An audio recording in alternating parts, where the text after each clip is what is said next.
be. Most of us who live in liberal Western democracies think of it as a basic human right. People have fought and died for it. But now we may be in danger of losing it. The threat is not coming from without, from external enemies, but from within. A generation is being raised not to believe in freedom of speech, but rather that they should have freedom from speech they dislike. This is a threat to both pluralism and democracy itself. We see this in Europe, where sensitivity-based censorship attempts to ban anything deemed hateful or even just hurtful, and to ban criticism of religion, especially Islam.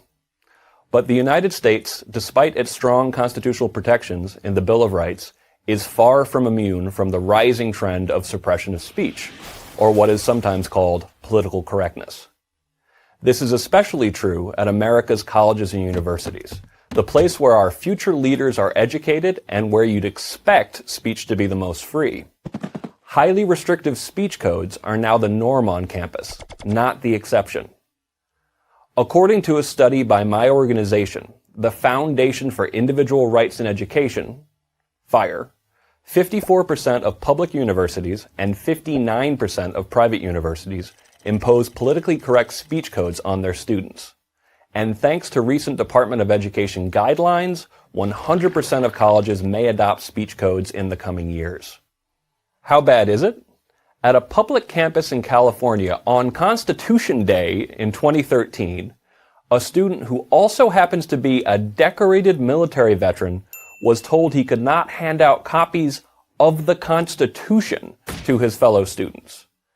The objection from the university was not ideological.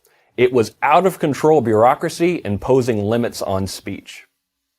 That same day, another college student in that same state was told he could not protest NSA surveillance outside of a tiny free speech zone, an area that comprised only 1.37% of the campus.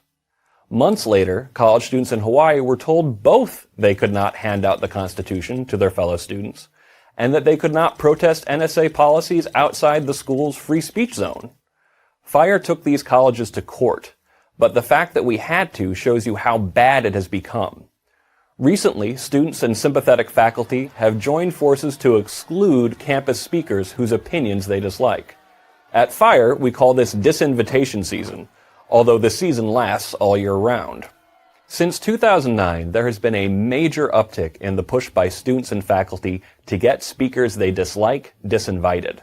These speakers have included former Secretary of State Condoleezza Rice, the Somali-born feminist and critic of Islam Ayaan Hirsi Ali, and the director of the International Monetary Fund, Christine Lagarde.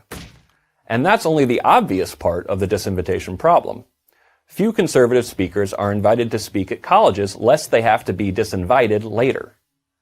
The newest threat to speech comes from so-called trigger warnings, alerts that warn students that they are about to read or hear something that triggers a negative emotional response. A 2014 New York Times article cited the example of a Rutgers student requesting trigger warnings for the classic American novel The Great Gatsby because it, quote, possesses a variety of scenes that reference abusive, misogynistic violence, unquote. Recently, Oberlin College attempted to institute a policy that heavily encouraged the faculty to avoid difficult topics and to employ trigger warnings as a means of making classrooms safer. Safety has been watered down to essentially mean the right to always feel comfortable. New demands for trigger warnings are popping up on campuses across the country. Add in popular academic theories that encourage students to scrutinize speech for microaggressions, any statement that might be construed as racially insensitive, classist, sexist, or otherwise un-PC, and it's clear that campuses are teaching students to police what they say. This is precisely the opposite of what is needed. Our society needs candor, and it needs freedom of speech, not freedom from speech. Intellectual comfort is not a right, nor should it ever be. Not if we want freedom of speech. Let's just call it freedom to survive. In this lesson, we talked about media control and censorship. The amount of control can be quite intimidating. I bet you're wondering how to navigate through this. The answer is very simple. Remain vigilant and aware of the information you are always consuming, and always ask questions. Refer to the list of critical thinking questions in Lesson 1. Whenever you come across new information, remember you are always in control, as long as you have knowledge. This is why the powers that be want to censor information. They want to keep knowledge in the hands of only a few people. More and more people are beginning to realize this reality and are arming themselves with knowledge. There is a revolution of thought and change happening in the world because of the internet. There have been attempts to stop this revolution of awakening, but it has not been successful. We still got it.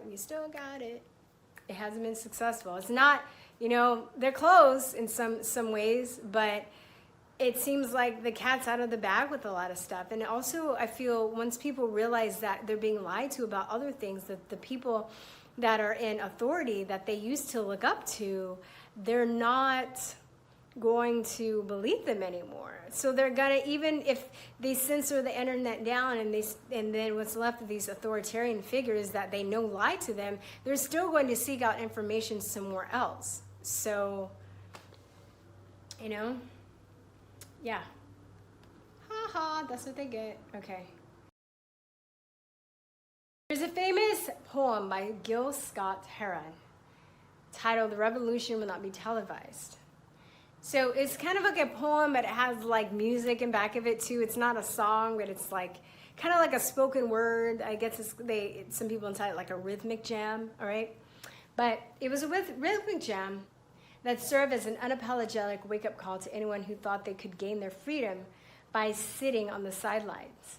In a series of bold statements, Scott Heron is essentially saying that freedom is not a spectator sport. You will not be able to sit at home and expect progress to come knocking. You will not see progress in the mainstream media, and you will not be able to rely on social and or political leaders to give you your freedom. Instead, you will have strong, courageous, hopeful, and most importantly, educated to finally learn. You will have to be strong, courageous, and most importantly, educated to finally earn your freedom. It was true in the 60s and 70s as it is today. The revolution will not be televised. If people who control information don't want a revolution against them, will they televise the revolution? I think not.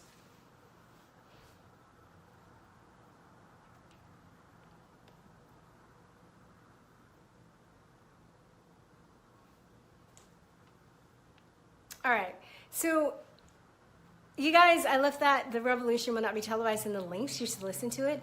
It really was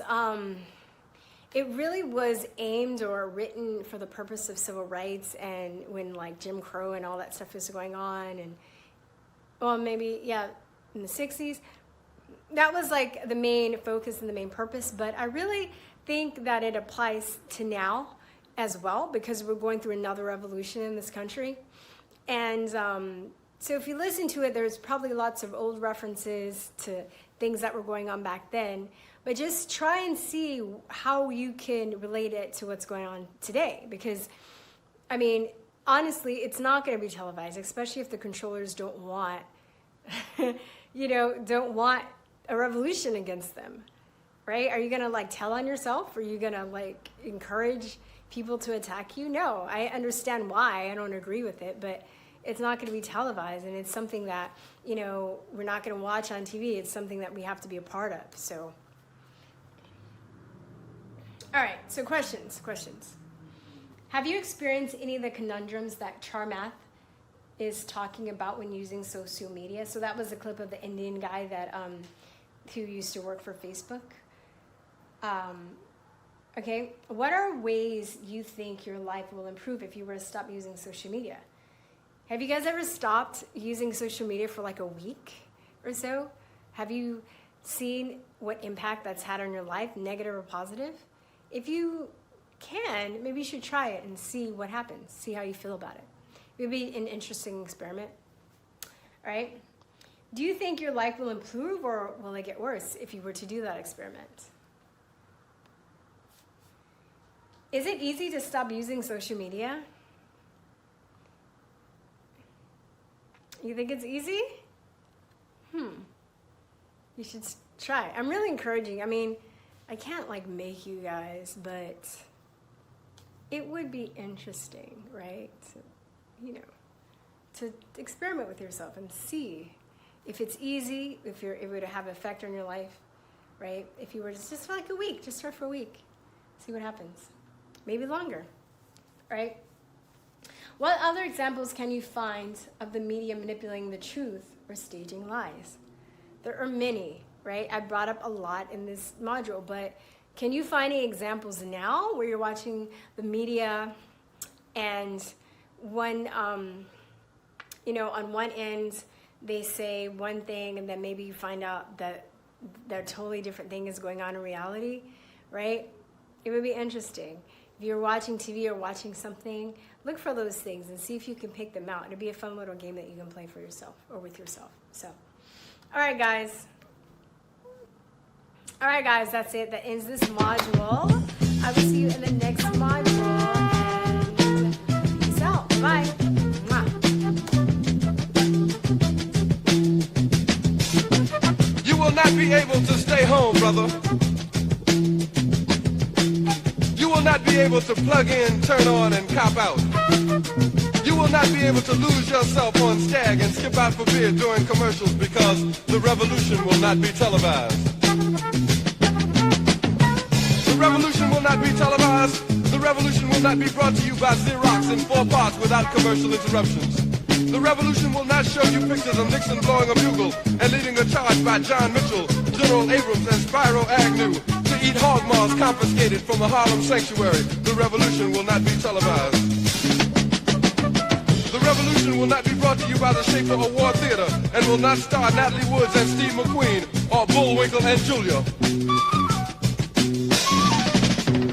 The revolution will not give your mouth sex appeal. The revolution will not get rid of the nub. The revolution will not make you look 5 pounds thinner because the revolution will not be televised, brother.